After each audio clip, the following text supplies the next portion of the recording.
নমস্কার, আমি পার্থ। আজকে আবার চলে এসেছি ঋষিবাণী ইনস্টিটিউট অফ বেদিক অ্যাস্ট্রোলজির কর্ণধারের কাছে, শ্রী শান্তনু শাস্ত্রী দে মহাশয়ের কাছে। আজকে আবার কিছু টপিকের বিষয় নিয়ে আলোচনা করব। সবার প্রথমে স্যারকে জিজ্ঞাসা করব, স্যার কেমন আছেন? দেখো পার্থ, আছি তো ভালো। বেসিক্যালি মানুষ এত সমস্যা নিয়ে আসে আমাদের কাছে, আমাদের আর খারাপ থাকার অবকাশ থাকে না, তাই আমাদের ভালো থাকতে হয়। আর কিছু কিছু পেশায় ভালো থাকতেই হয়। তো তেমন একটা পেশা হচ্ছে জ্যোতিষ। ভালো থাকাটা তো একটা আর্ট। আমি মোটামুটি সেটা কিছুটা রপ্ত করেছি, যে আমি যে কোনো পরিস্থিতিতে ভালো থাকতে পারি, তাই ভালোই আছি। আমরা যেহেতু লোককে ভালো থাকার জন্য অ্যাডভাইস দিই, সেহেতু আমাদের নিজেদেরকেও তো ভালো থাকতে হবে, আর থাকাটা জরুরি একদম। এবং ভালো থাকাটা বেসিক্যালি কোনো টাফ ব্যাপার নয়। একটা এক্সাম্পল দিই। করোনার সময় আমরা ক্যান্টনমেন্ট স্টেশনে খাবার দিতে যেতাম। তো এক ভদ্রলোক, তার একটা পা নেই, একটা পা ছাড়া তিনি কুলির কাজ করেন। প্ল্যাটফর্ম থেকে জিনিসপত্র নিয়ে লাইন টপকে উনি রিক্সায় মালপত্র দেন।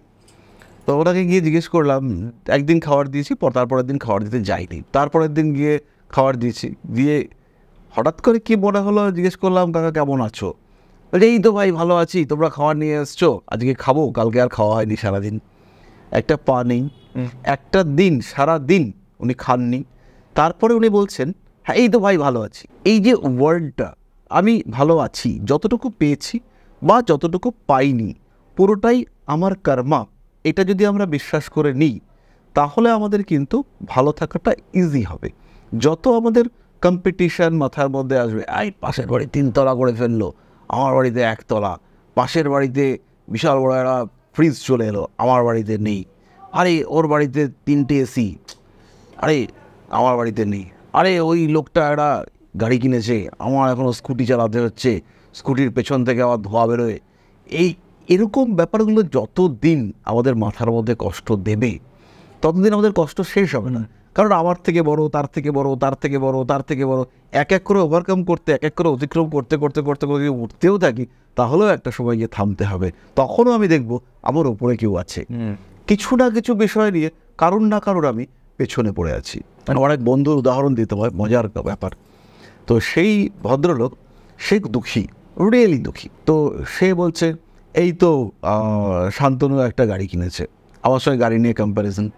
আমি বেড়াতে খুব কম যাই, এখন তো প্রায় যাই না। আরেকজন বন্ধু, তাকে নিয়ে যে ও বেড়াতে যাচ্ছে, ও গাড়ি কিনেছে, ও বেড়াতে যাচ্ছে, ওর হচ্ছে গিয়ে বাচ্চাকে ভালো স্কুলে ভর্তি করেছে, ওর বড় বাড়ি বানিয়েছে, আমার কী হলো? প্রত্যেকের যে যে পার্টটা ভালো, সে সেই পার্টটুকুর সঙ্গে কম্প্রোমাইজ করছে। আমার কাছে একটা জিনিস রয়েছে, কিন্তু তার জন্য আমি কিছু স্যাক্রিফাইস করেছি। কিন্তু সেই যে মানুষটা যার কথা আমি বলছি, সে প্রত্যেকের ভালোটার সঙ্গে নিজের অবস্থাকে কম্পেয়ার করছে, ফলে তার খারাপ থাকার লেভেলটাই আলাদা। সে একটা মানে বিশাল লেভেলে খারাপ আছে, ফলে কারণ সে সবার সঙ্গে কম্পেয়ার করে যাচ্ছে। তো এই সেন্স অফ কম্প্যারিজন থেকেই আমাদের আসে ভালো থাকা, খারাপ থাকা। যেমন আছি, ভালো আছি, সুন্দর আছি, এর জন্য থ্যাঙ্কস টু ইউনিভার্স। একদম। তো বেসিক্যালি আমরা অন্যকে দেখে, মানে ওই যে জেলাসি ফিলটা হয়, জেলাসি ফিলটা দূরে রেখে আমরা নিজেকে যেটা আছে সেটা নিয়ে বাঁচতে চাইতে হবে, সেটা নিয়ে সুখে থাকতে হবে নিজেদেরকে। বেটারমেন্টের দিকে ভাববো, অবশ্যই ভাববো, আমার আত্মার উন্নতি হোক, আমার জ্ঞানের উন্নতি হোক। বস্তুগত জিনিসের থেকে ভাবগত জিনিসের যদি উন্নতি হয়, কষ্টটা কম হবে। এই জ্যোতিষ প্র্যাকটিসে নেমে একটা কোশ্চেনের বারবার সম্মুখীন হতে হচ্ছে, যেটা হচ্ছে যে আমরা জ্যোতিষীরা তো মানুষের ভাগ্য দেখি, প্রেডিক্ট করি, তা আমরা নিজেদের ভাগ্য বদলাতে পারি না কেন? এইবার তো আমার মনেও একটা প্রশ্ন আসবে, আমি উত্তরটা দেব। সেটা হচ্ছে ভাগ্যটা কী? হ্যাঁ, বেসিক্যালি ভাগ্য কী, কোন পার্টটুকুকে আমি ভাগ্য বলবো? একটা এক্সাম্পল দিই। দুজন চাকরির জন্য প্রিপারেশন নিচ্ছে, দুজন একই পাড়ায় থাকে, দুজনেই একই সময় একই টাইম ধরে পড়াশুনো করছে, দুজনেরই প্রিপারেশন লেভেল সেম, দুজনেই খেটেছে প্রচণ্ডভাবে, দুজনেই পরীক্ষা দিতে চলেছে, একই সেন্টারে দুজনের পরীক্ষা পড়েছে। দুজন দুটো বাসে উঠেছে, একজনের বাস তাকে ঠিকঠাক গিয়ে নামিয়ে দিয়েছে, আর একজনের বাস অ্যাক্সিডেন্ট করেছে। এই যে অ্যাক্সিডেন্ট করলো, এইটুকু হচ্ছে ভাগ্য, আর বাকিটা দুজনের যে প্রিপারেশন সেম, দুজনেই চাকরি পেতে পারে, এটা হচ্ছে কর্মা। এই চেষ্টাটা করলাম না, চেষ্টা চরিত্র কিছুই নেই। একজন মানুষ, সে একটা লাইনও পড়েনি বা অল্প পড়েছে, সে ভাবছে আমিও তো চাকরি পেতে পারতাম, ভাগ্যে নেই বলে পাচ্ছি না। এটা ভাগ্য নয়। কিন্তু ওই যে বাসটা ডিস্টার্ব করলো বা কোনো একটা স্পেসিফিক রিজনে সমস্ত কিছু ঠিক থাকা সত্ত্বেও সে আলটিমেটলি ওই জায়গাটাতে গিয়ে পৌঁছতে পারলো না, এইটুকুকে ভাগ্য বলতে পারি। তো ভাগ্যের ক্ষেত্রেও কতগুলো পার্ট রয়েছে, যেমন আমি মারা যাব, এটা হবেই। এখানে ভাগ্য দুর্ভাগ্যের বিষয় নয়, আজকে মারা যাই বা 10 দিন পরে মারা যাই বা 2 বছর পরে বা 2 দশক পরে, 20 বছর বেঁচে আছি, এটা আমার হবে। তো আমি যদি মনে করি একটা পাথর পড়ে বা কিছু রেমিডি ইউজ করে আমি আমার ভাগ্য বদলাবো, তাহলে সেই ভাগ্য বদলানো যাবে না, আমি অমর হতে পারবো না। ভগবান শ্রীকৃষ্ণ, শ্রীরাম, তাদেরও মৃত্যুর খবর রয়েছে, তারাও মারা গিয়েছেন। যে 7 জনকে অমর হিসেবে ট্রিট করা হয়, যেমন হনুমান, অশ্বত্থামা, পরশুরাম, তো এই মানুষগুলো বাদ দিয়ে বাকি সবাই মরণশীল। যারা অবতার তারাও মৃত্যু বরণ করেছেন, তাদেরও মৃত্যু হয়েছে। সুতরাং এই শাস্ত্রটা কিছুটা জানি মানে এটা নয় যে আমি আমার ভাগ্য পরিবর্তনে সক্ষম। প্রত্যেকটা বিষয়ের ক্ষেত্রে একটা আধার রয়েছে, সেটাকে উপলব্ধি করতে হবে। যেমন তোমাকে বলা হলো যে তুমি রান্না করবে 20 কিলো চালের ভাত, আর তোমাকে একটা হাঁড়ি দেওয়া হলো 2 কিলো চালের। তাহলে ওই 2 কিলো চালের হাঁড়িটা হচ্ছে আধার, তাতে তুমি কখনোই 20 কিলো চালের ভাত রান্না করে আউটপুট দিতে পারবে না। 20 কিলো চাল রান্না করবার জন্য বড় হাঁড়ি লাগবে। তো আমার আধার হচ্ছে এইটুকু, আর আমার স্বপ্ন হচ্ছে কোটি কোটি টাকার, তাহলে সেটা হবে না। আমি যতই পাথর পড়ি, যতই যা করি, যাই করি না কেন, সেটা হবে না। তাহলে কোনটা হতে পারে? ভাগ্যের কোন জায়গাটুকুকে আমি বদলাতে পারি? কিছুটা অংশকে আমি বদলাতে পারি। তুমি এটা খুব ভালোভাবে জানো, যখন জন্ম হয় একটা বার্থ চার্ট পাই, জন্মকুণ্ডলী যেটাকে বলা হয়। এর সঙ্গে প্রতি মুহূর্তে দিন বদলাচ্ছে, গ্রহদের অবস্থান বদলাচ্ছে। এই যে গ্রহদের অবস্থান, আমার জন্মের সময় শনি কন্যা রাশিতে ছিল, কিন্তু এই সময় আমার 45 বছর বয়স, শনি 1.5 পাক ঘুরে মীন রাশিতে বসে আমার কন্যার শনিকে দেখছে। তাহলে এই সময় আমার যে কন্যাতে শনি, সে স্ট্রেংথ পেয়েছে। এই যে শনির কারণে শনি স্ট্রেংথ পেল, এবার যে শনি রেজাল্টটা দেবে সেটা মডিফাইড রেজাল্ট। এই যে মডিফাইড রেজাল্ট, এটাকে আমি একটা স্টোন পরে আরেকটু মডিফাই করার চেষ্টা করতে পারি, কিন্তু আমাদের চিন্তা, চেতনা এবং ওই স্টোনের সাইজ এর তুলনায় গ্রহদের পাওয়ার অনেক বেশি। আমরা আবার বলবো, চেষ্টা করতে পারি। এরকম নয় যে একজন গরিব মানুষ যার 20 টাকা আয়, তাকে 20 কোটি টাকা আয়ের জায়গায় নিয়ে যেতে পারি। কারণ আমাদের প্রত্যেকেই যারা জ্যোতিষ চর্চা করি, তারা কম বেশি রেমিডি নিয়ে কাজ করি। ফলে এই রেমিডিগুলো সবার আগে আমি নিজের গলায় 50টা পরবো না কেন? তাহলে এই ক্ষেত্রে যতই রেমিডি পড়ি, আমার যে বেসিক আধার, যার উপরে বেস করে আমি আউটপুট পাবো, আমার গলার ভারী গলা, আমার গলাতে আমি যতই রেমেডি করি না কেন, সেটা ফিনফিনে গলা, গায়কের মতন গলা আসবে না। এখন আমার গলার কোনো সুর নেই, এরকম প্রচুর মানুষ রয়েছে, তাদের মধ্যে ইচ্ছে হতেই পারে যে আমার গলায় খুব সুন্দর সুর আসবে। এই সুরের কারকগ্রহ শুক্র, শুক্রের রেমেডি ডায়মন্ড। এবার আমি একজন মহিলাকে বা একজন পুরুষকে যতই হিরে পরিয়ে দিই না কেন, তার গলা তো কিশোর কুমার বা রফির মতন হবে না, তিনি লতা মঙ্গেশকরের মতন গান গাইতে পারবেন না, এটা হতে পারে না। একজন সে ব্যাট নিয়ে খেলে, তাকে হচ্ছে গিয়ে মঙ্গল, শুক্র, বৃহস্পতি যাই পাথর পড়িয়ে দিই না কেন, সে সচিন তেন্ডুলকার হবে না, হবে না। এটা এই ক্ষেত্রে আমাদেরকে বুঝতে হবে আমরা কতটা পেতে পারি। আমাদের যদি এরকম হয় যে সমস্ত কিছু করছি কিন্তু বারবার ব্যর্থ হচ্ছি, সেটা শুধুমাত্র দুর্ভাগ্যের জন্য, আমি স্যাটিসফাইড। যেমন আমি এখানেও একটা এক্সাম্পল দেব। গতকাল আমাদের পুরনো একটা ছেলের সঙ্গে দেখা হয়েছে। তো সেই ছেলেটা, ও খুব ভালো স্টুডেন্ট, খুব ভালো, কিন্তু যখনই পরীক্ষা হয়, ওর একটা পরীক্ষা ভীতি কাজ করে এবং ও পরীক্ষাতে গিয়ে কোনো রকমে পাশ করে। যে ছেলে অঙ্কের টেস্টের পরে বারবার, কোচিংয়ে তো টেস্ট হয়, সেখানে বারবার মোর দ্যান 90 পাচ্ছে, সে মাধ্যমিক পরীক্ষায় গিয়ে 35, এটা তো পেতে পারে না, কিন্তু সে পাচ্ছে। এবং ডাক্তাররা আইডেন্টিফাই করছে যে এই ছেলেটার একটা নার্ভের প্রবলেম রয়েছে। এবার এই যে নার্ভের প্রবলেম রয়েছে, এটাকে যদি আমরা ভাগ্য বলি তাহলে ভুল। এখানে আগে থেকে প্রবলেমটা ডিটেক্টেড হয়েছে, তার কর্মাতে উচিত ছিল যে সে ট্রিটমেন্ট করিয়ে সুস্থ হয়ে পরীক্ষা দেবে, কিন্তু সে নিজের ওপরে বা সিস্টেমের ওপরে বা যার ওপরেই হোক ভরসা করে গেছে। তো এইখানে ট্রিটমেন্টটা করায়নি এটা কর্ম। তাহলে এবার আমরা মূল কোশ্চেনে আসি আজকে, যে আমরা জ্যোতিষীরা আমাদের ভাগ্য কিভাবে বদলাতে পারি বা বদলাতে পারি না কেন? পারি বা পারি না, এটা এই ব্যাপারটাতে আসি আমি। তো ঘটনাটা হচ্ছে প্রত্যেকটা মানুষের একটা নির্ধারিত জীবনধারা রয়েছে। যেমন যদি আমি আমার ব্যক্তিগত কথাই বলি, জ্যোতিষ হিসেবে মোটামুটি আমি সফল, কিন্তু জীবনের বিভিন্ন দিকে বহু ব্যর্থতা, বহু কষ্ট এবং হিউজ লেভেলের কষ্ট এটা আমাকে ফেস করতে হচ্ছে। এই প্রবলেম যে আসতে পারে তার একটা উপলব্ধি সেটা আমি করতে পেরেছি বা পেরেছিলাম, বাট সেটাকে বদলানো সম্ভব হয়নি। এবার প্রশ্ন হলো বদলানো সম্ভব হয়নি কেন? কারণ আমার তো একটা বেসিক ট্রেন্ড আছে, প্রত্যেকটা মানুষের একটা বেসিক ট্রেন্ড আছে যে এই মানুষটা এইভাবে চলবে বা এর জীবনের একটা এরকম অভিলক্ষ্য রয়েছে। এবার কর্মা, ইউনিভার্স তাকে সেই দিকে ঠেলবার চেষ্টা করবে। এবার ঘটনাটা হলো আমরা কিছুটা বদলাবার প্রয়াস করতে পারি, কিন্তু যে মূল ডিরেকশন সেইটা পুরোপুরি পাল্টায় না, সেটাকেও অনেকটা পাল্টানো যায়। কিভাবে পাল্টানো যায়? সেটা হচ্ছে কি আমাদের যে ঊর্জা, আমাদের যে অরা, প্রার্থনা, তার মাধ্যমে কিন্তু বেশ কিছু নাও হ্যাঁ হয়ে যায়। এটা আমি ব্যক্তিগত জীবনে, ব্যক্তিগত অভিজ্ঞতায় একাধিকবার দেখেছি। যেমন একজন মানুষ, তার শরীরটা খুবই খারাপ, এবার তার হসপিটালে যাওয়ার ক্ষমতা নেই, তাকে তার কর্মা হসপিটালে নিয়ে যেতে পারছে না। এবার পাড়ার লোকরা, এটা হচ্ছে ইউনিভার্স, পাড়ার লোকরা হঠাৎ করে জানতে পারলো। এবার এই পাড়ার লোকের মধ্যেও একজন সহৃদয় ব্যক্তি, সে তাকে হসপিটালে নিয়ে গেল। সেই লোকটা কিছুদিনের জন্য বেঁচে উঠল, তার কর্মা কিন্তু তাকে ওইখানে থামিয়ে দিয়েছিল।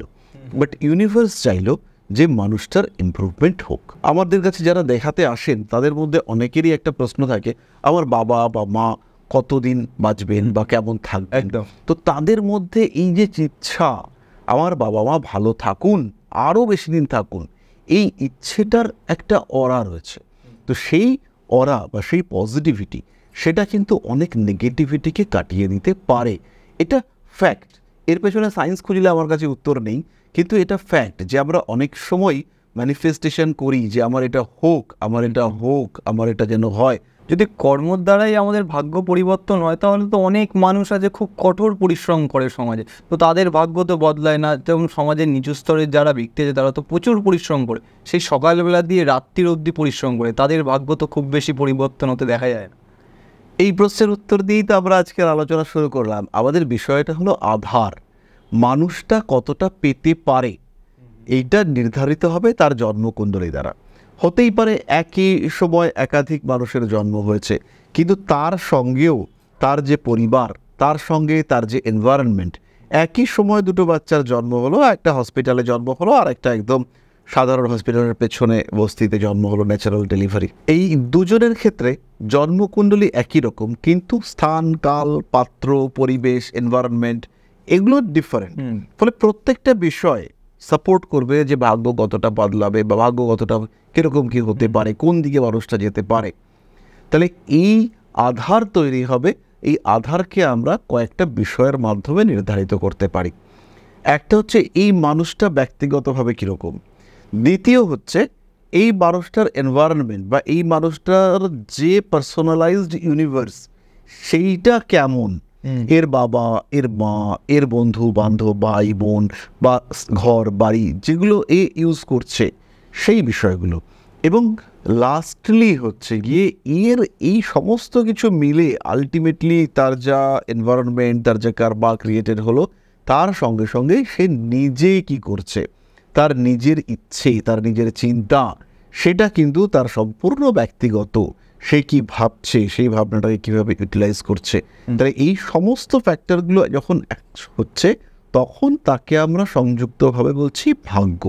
একই অবস্থা, একই সময়, একই ক্ষেত্রে যমজ বাচ্চা হচ্ছে, একই সাথে দুটো বাচ্চা, 2-3 মিনিটের ডিফারেন্স, শুধু D60 কুণ্ডলিতে কিছুটা ডিফারেন্স দেখতে পাওয়া যায়, তার ফলে তাদের কার্মা চেঞ্জ হয়। বাট ভাগ্যের অনেকটাই তো সেম, বাবা সেম, মা সেম, বাড়ি সেম, জন্মের পর পর যে জায়গাতে তারা থাকছে সেইটা সেম। খুব কম ক্ষেত্রে হয় যে একজন একদিকে চলে গেল আর একজন আরেকদিকে চলে গেল। এটা আমরা বিভিন্ন সিনেমায় দেখতে পাই, সীতা আর গীতা, রাম আর শ্যাম, এরকম আমরা বহু সিনেমায় দেখতে পাই। কিন্তু রিয়েলিটিতে তো এটা হয় না। একটা সার্টেন টাইম পর্যন্ত দুজনেরই পিতৃবিয়োগ একই সাথে হবে, দুজনের মাতৃবিয়োগ একই সাথে হবে, কিন্তু বিবাহ আলাদা আলাদা হবে। তাহলে এই যে কিছুটা অংশ একই থাকলেও বেশ কিছুটা অংশ চেঞ্জ হবে, এটা তার কর্মা, এইটা কিন্তু তার অর্জিত কর্ম বা প্রারব্ধ। সে তার পূর্বজন্মে কি করে এসেছে, তার যে হিসেব নিকেশ সেটা এই জন্মে কিছুটা ফেস করতে হবে। দ্বিতীয়ত, এই সময় সে তার নিজস্ব আত্মশক্তিতে কতটা নিজেকে ম্যানিফেস্টেশন করতে পেরেছে, সে কতটা জাগ্রত করতে পেরেছে, এই সমস্ত বিষয়ের উপরে ডিপেন্ড করেই আলটিমেটলি রেজাল্ট পাওয়া যাবে। তখনই সেই কম্বাইন্ডলি সব কিছু যা আমি পাচ্ছি সেটাকেই আমরা সাধারণভাবে ভাগ্য বলে থাকি। এটাই আমার ভাগ্য, এটাই আমার ডেস্টিনি, এটাই আমার হলো। তাহলে কি কোনো সন্তান তার মা বাবার কর্মের ফল পায়? মা বাবার কর্মের ফল সন্তান পাবে না, কিন্তু মা বাবার কর্মফলের প্রভাব এটা সন্তানকে ভোগ করতে হবে। যদি একদম বাস্তবে বলি, একজন মানুষ, তিনি বিয়ে করলেন, প্রচুর টাকা পয়সা আছে তার, বিয়ের পরে নতুন একটা ব্যবসা শুরু করলেন, ব্যবসা করতে গিয়ে তিনি দেখলেন যে তার সমস্ত টাকা পয়সা নষ্ট হয়ে গেল, তিনি বিধ্বস্ত হয়ে পড়লেন। তাহলে বাচ্চাটার জন্ম হয়েছিল ধনী পরিবারে, কিন্তু বাচ্চাটার যখন একটু বড় হলো তখন সেই পরিবারটার ধনী নয়, তখন সেই পরিবারটা পথে এসে বসেছে। তাহলে এইটা বাবা মার কর্মের ফল, সেটা বাচ্চাটাকে পেতে হলো। কিন্তু এই বাচ্চাটাকেই কেন পেতে হলো? এটা হচ্ছে তার প্রারব্ধ, এইটা হচ্ছে তার পূর্বজন্মের অর্জিত কর্মফলের প্রকাশ। তো তাহলে আমাদের ডেস্টিনি আর ডেস্টিনেশনটা সম্পূর্ণ আলাদা। এটা আলাদা কেন হবে? ডেস্টিনি, ডেস্টিনেশন, আমি ডেস্টিনেশনের দিকে এগোচ্ছি, আমি একটা লক্ষ্যমাত্রা স্থির করেছি বা আমি একটা কিছু ভাবছি এই দিকে আমি যাব, এবং তার জন্য আমার কতগুলো প্রভাবক আছে। আমি চাকরি পেতে চাইছি, আমি পড়াশুনো করছি, পড়াশোনার পরে ডিগ্রি পেয়েছি, এবার পড়াশুনোর জন্য আলাদা করে খাটছি, এবং সেখানে যখন এই পড়াশুনো করবো তখন কন্টিনিউয়াসলি মাইক বাজছে, তাহলে আমি খাটনিটা কন্টিনিউয়াসলি খাটতে পারছি না, বারবার ব্রেক হচ্ছে। তাহলে এই যে ডিস্টারবেন্সটা হচ্ছে, এই ব্যাপারটা হচ্ছে গিয়ে আমার ডেস্টিনেশনের পথে ডেস্টিনি কিছুটা বাধা সৃষ্টি করছে। বাট যদি আমরা এক্স্যাক্টলি রিয়ালাইজ করতে চাই, তাহলে ডেস্টিনি এবং ডেস্টিনেশন এরা দুজন কিন্তু একে অপরের পরিপূরক। একটা জায়গায় পৌঁছতে চাইছি, সেই জায়গাটাতেই আমি পৌঁছতে পারবো যেটা আমার আধার পারমিট করছে। আমি কখনোই আমার যা মেরিট বা আমার যা অবস্থা বা আমার বর্তমান যে অবস্থা, তাতে আমার কিছু একটা স্বপ্ন আমি দেখলাম, সেই স্বপ্নটা যে আমি পূরণ করতে পারবই এরকম নয়। আমার এক পরিচিত ছেলে, সে ছোটবেলা থেকে স্বপ্ন দেখে এসেছে যে সে আর্মিতে যাবে, কিন্তু হঠাৎ করে তার হচ্ছে গিয়ে চোখে একটা আঘাত লাগায়, তার একটা সাইডের আইসাইট নষ্ট হয়ে যায়। এই যে তার একটা সাইডের আইসাইট নষ্ট হয়ে গেল, এটা হচ্ছে তার ডেস্টিনি। এবং তার যেটা ডিজায়ার্ড ডেস্টিনেশন, সে চাইছিল যে ডেস্টিনেশনে পৌঁছতে, সেই ডেস্টিনেশনে সে পৌঁছতে পারলো না। কিন্তু ইউনিভার্স তার জন্য যে ডেস্টিনেশন ফিক্স করেছে, সেই ডেস্টিনেশন তো ওটা নয়, তাই আলটিমেটলি সে ওখানে পৌঁছতে পারলো না। তাই ডেস্টিনি যে ডেস্টিনেশনে নিয়ে যেতে চাইবে, আলটিমেটলি জাতককে সেই ডেস্টিনেশনে গিয়ে পৌঁছতে হবে। কিছুটা যাত্রাপথ মসৃণ করা যেতে পারে, কিছুটা যাত্রাপথে যে কাঁটাগুলো থাকে তাদেরকে তোলা যেতে পারে, স্পিড ব্রেকারগুলোকে একটু স্মুথ করা যেতে পারে, তাদের হাইটগুলোকে একটু কমানো যেতে পারে, কিন্তু স্পিড জিরোও হবে না, আবার স্পিড সেই ম্যাক্সিমাম বা লিমিট ক্রস করে যাবে সেটাও হবে না। তাই আলটিমেট ডেস্টিনেশন এটা হচ্ছে প্রিডিফাইন্ড, আর ডেস্টিনি সেই আলটিমেট ডেস্টিনেশনের দিকে জাতককে নিয়ে যাবে। এটাই হলো কর্মা, এবং এই কর্মার যে কিছুটা আগের থেকে নিয়ে এসেছি সেটা হলো প্রারব্ধ। তাই প্রত্যেকটাই একে অপরের সঙ্গে কানেক্টেড, প্রত্যেকটাই একে অপরের পরিপূরক। তার মানে কর্মা ভাগ্যের সঙ্গে কানেক্টেড, আবার ভাগ্য কর্মার সঙ্গে রিলেটেড। তাহলে আমরা জানতে পারলাম কর্মাই আলটিমেট নয়, এগুলো কোথাও না কোথাও আমাদের ভাগ্যের সাথে রিলেটেড করে। এক্স্যাক্টলি, কর্মা, ভাগ্য, প্রারব্ধ, ডেস্টিনি, ডেস্টিনেশন, প্রত্যেকটা শব্দের বাস্তবিক রূপ এটা কিন্তু একে অপরের সাথে কোরিলেটেড। আলটিমেটলি আমি কি অবস্থায় আছি, আমি কেমন আছি, ভালো আছি, খারাপ আছি, যেমন থাকি, এখানে আমার কর্মা, আমার প্রারব্ধ কর্মফল, বর্তমান কর্মা, তার সঙ্গে আমার ভাগ্য, ডেস্টিনি, ছোটবেলায় চাইছিলাম একটা কিছু, দুর্ঘটনা ঘটলো, সেটা পারলাম না, একদম আমার ক্ষমতার বাইরে গিয়ে কিছু একটা হলো, এই সমস্ত কিছু, প্রত্যেকটা বিষয় এরা পরস্পরের সঙ্গে কানেক্টেড, পরস্পরের সঙ্গে কোরিলেটেড, এবং এরা প্রত্যেকে পরস্পরের উপরে ডিপেন্ডেন্ট। এটাই আমরা জানলাম। ধন্যবাদ জানাবো পার্থকে এত সুন্দর একটা ইন্টারাকশন করবার জন্য। তাহলে আজকে আমরা এই পর্যন্তই নাকি? আপনাকেও ধন্যবাদ। জয় মা আদিশক্তি। সবাই খুব ভালো থাকুন এবং নিজের জীবন, নিজের কর্মা, নিজের প্রারব্ধ, নিজের ডেস্টিনেশন, সমস্ত বিষয়গুলোকে একত্রিত করে উপভোগ করুন নিজের জীবনের প্রতিটা মুহূর্তে। জীবন এক মুহূর্তের নয়, জীবন বহুদিনের। জীবনকে নিয়ে ভাবুন, জীবনকে ভোগ করুন এবং জীবনকে নিজের মতো করে ভোগ করুন। হ্যাপি থাকুন, খুশি থাকুন।